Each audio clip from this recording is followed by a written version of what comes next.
Hey, I'm Joey. And I'm Dana. Welcome to Car Chats.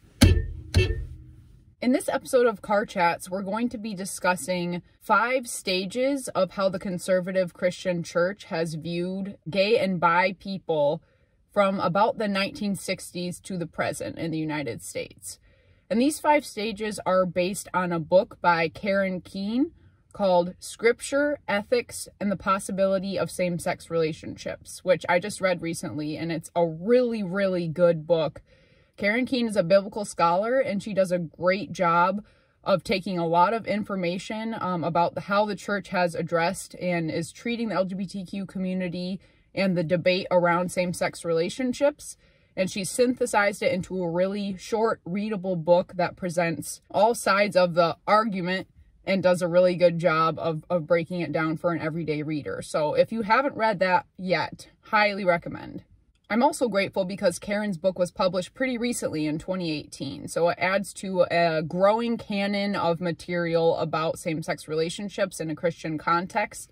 And I think she provides a lot of valuable information that is about as current as it can get right now. And a female author, which we don't have enough of those. Exactly. So go Karen. Go Karen! So like Joey said, we're going to be talking through these 5 historical stages today, and we're going to also connect them to our lives a little bit more personally as well.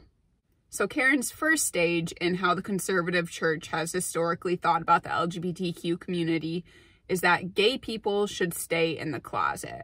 This has been the prevailing attitude in the US since its beginning until things have started to change in more recent years. In this stage, same-sex relationships and same-sex sex were seen as a violation of God's law, period. No exceptions, and coming out was basically non-existent or very, very rare. There was basically no need for the church to address the LGBTQ community at this time because it essentially did not exist. Gay people were not out publicly, so the church didn't address them. There's evidence that so much has changed since the 1960s, and this view was prominent. But there's also no denying that the residual effects of this attitude remain today. There's still a lot of pressure for gay and bi people to remain closeted in church settings today because often in church settings, there's no question about same-sex relationships being wrong or right. It's just wrong. And so that does not create an environment in which gay and bi people feel like they can or should come out. For Joey and I, we feel this in the absence of conversations about the LGBTQ community in the church. It feels like a taboo subject, honestly. It's also pretty evident that we felt this pressure because we didn't come out ourselves until we were in our 20s and still aren't fully out in the church. It still feels like the church would rather not have this conversation and even in some ways pretend that gay and bi people don't exist. Clearly, the effects of this view still remain. Karen's second stage is the viewpoint from Christians that gay people are perverts and criminals.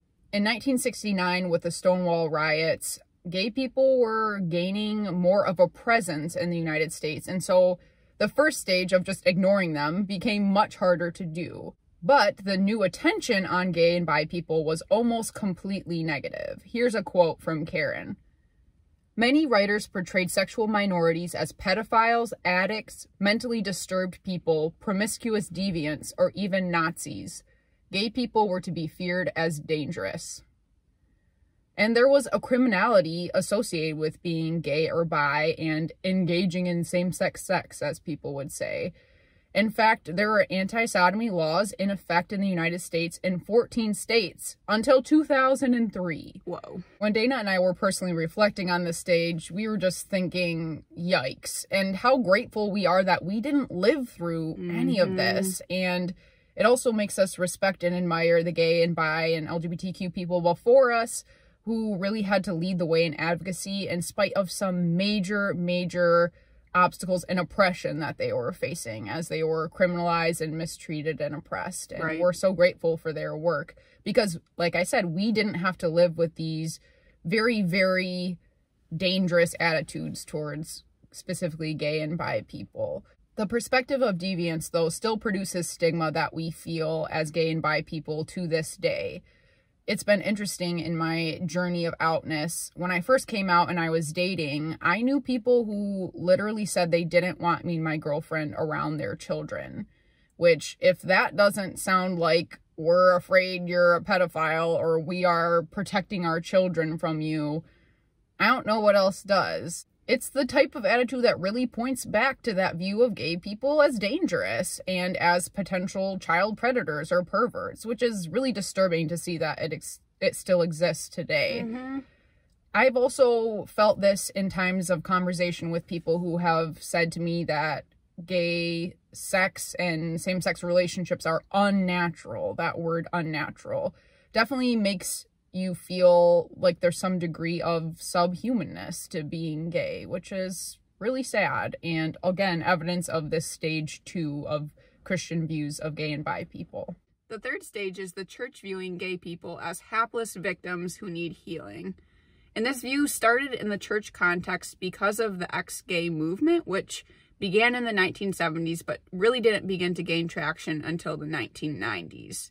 Interestingly, the church initially did not back the ex-gay movement because the stigma against gay people was so extreme. You may have heard of Exodus International, the leading ex-gay organization founded in the US. They taught that sexual orientation could be changed by submitting your life to Jesus and addressing childhood wounds. Then you've also got reparative therapy, which started around 1992. So cumulatively, these ideas kind of preach that essentially by submitting to Jesus and through prayer, you can make the gay go away.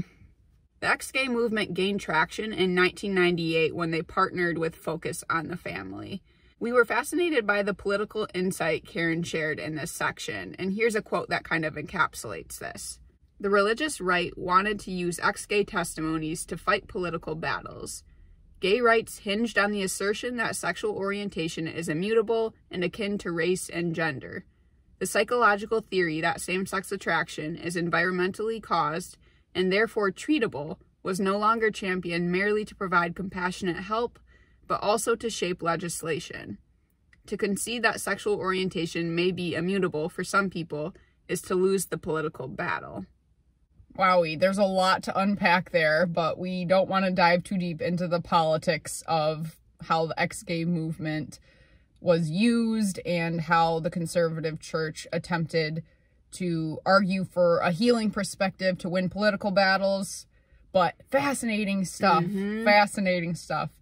Also scary stuff, because you know that people's lives were greatly damaged by Exodus International, by reparative therapy and things like that. So important to keep in context that in the light of all of these movements and the political things happening behind the scenes are real people who were very hurt by a lot of things that happened during this time period.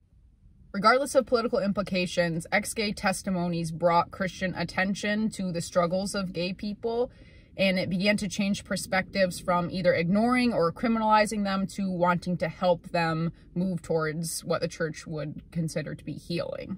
We can definitely see the ways that the ex-gay mentality still exists today, even if people say they don't support it or say they outright reject it.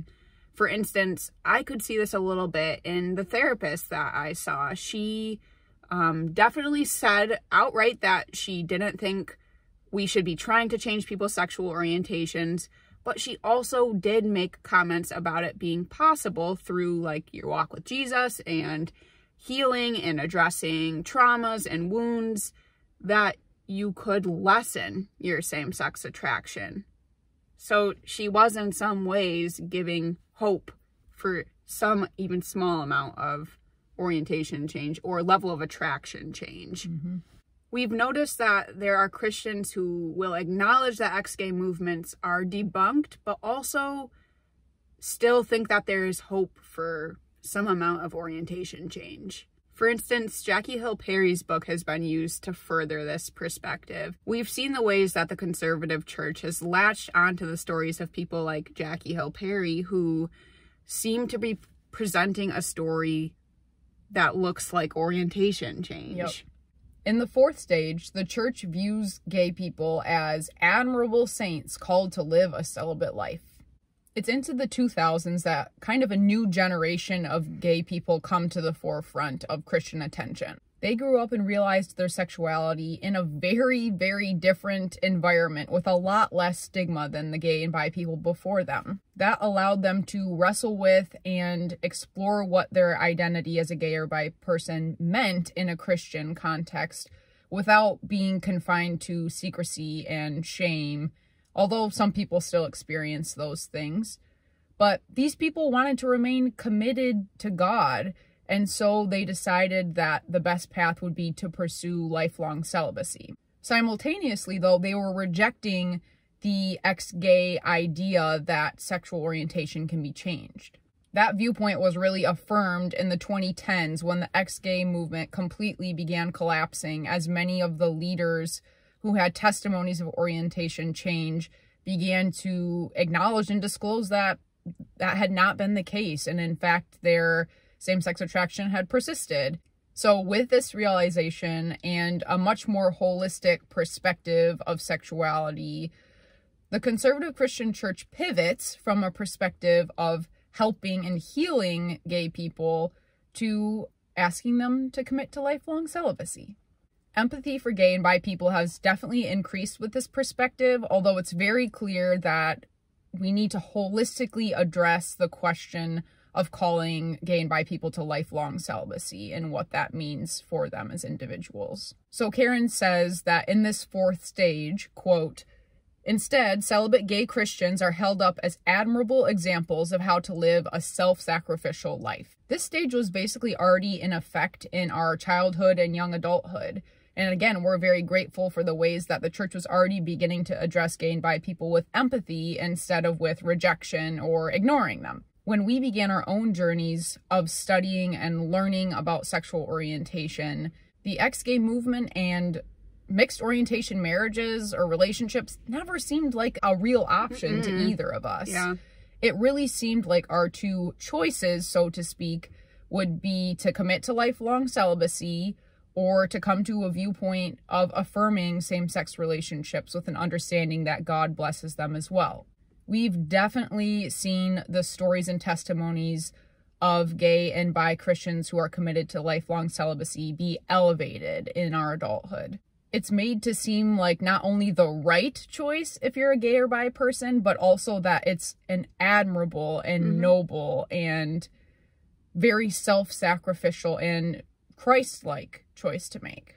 While there is some truth to that, it's very interesting how that mentality can cover up the pain and hurt and loneliness and turmoil that gay and bi people who are feeling like they're expected to live lifelong celibate existences are feeling. It may look beautiful on the outside, but that doesn't encapsulate the struggle and pain that most celibate Christians probably go through, at least at some point. Yeah, we're going to be working on a whole episode about celibacy because we believe that that's something that really needs to be explored more seriously instead of just making a blanket statement that all gay and bi people can live celibate lives. The fifth stage of conservative Christianity's view of gay people is gay people are ... yet to be determined.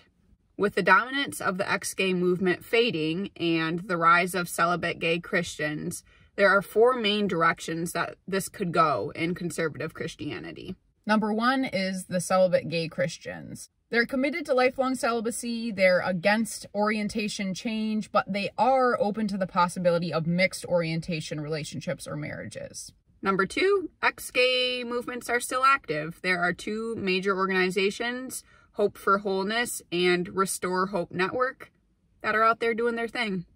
Enough said. Stop doing that thing. Number three is a little hard to summarize, and Karen acknowledges this, but she calls number three the Gospel Coalition Same-Sex Attracted Evangelicals. They reject reparative therapy, but they do believe that some measure of orientation change can happen through a sanctification process. So it's a more spiritual approach. They often esteem lifelong celibacy, and they also reject identifying yourself as gay or bi. They prefer to use the term same-sex attracted because they believe that same-sex attraction is a result of the fall. And fourth is gay affirming evangelicals. like Joey and I. And people like Matthew Vines and Justin Lee and James Brownson, people who have done work in furthering the perspective that God blesses and affirms same-sex relationships, and that is an option for gay Christians. I loved how Karen Keene ended this section with this quote: "If historical trends continue, whatever paradigm shifts occur in the future will likely flow from gay and lesbian Christians and bisexual Christians truthfully testifying about their lived reality." This is why we believe it is so important to share our stories as gay and bi women who are followers of Jesus. Christians need to hear stories like ours and stories of other LGBTQ people. It's not helpful or okay to simply just accept stereotypes about LGBTQ people. Jesus himself modeled for us a life spent moving towards the margins of his society. He went to the sick, the hungry, the outcast, and the hurting. Anytime Christians see someone suffering, Jesus' love should propel us towards that person. Our hope is that the church will not only recognize the hurt that has been caused for LGBTQ people, but that they will move towards the LGBTQ community in an effort to understand and love them better. On that beautiful note, time to go. We gotta get some heat because it's cold in here. My car won't start. Bye-bye now. Done. What's happening? Number one. Oops, no!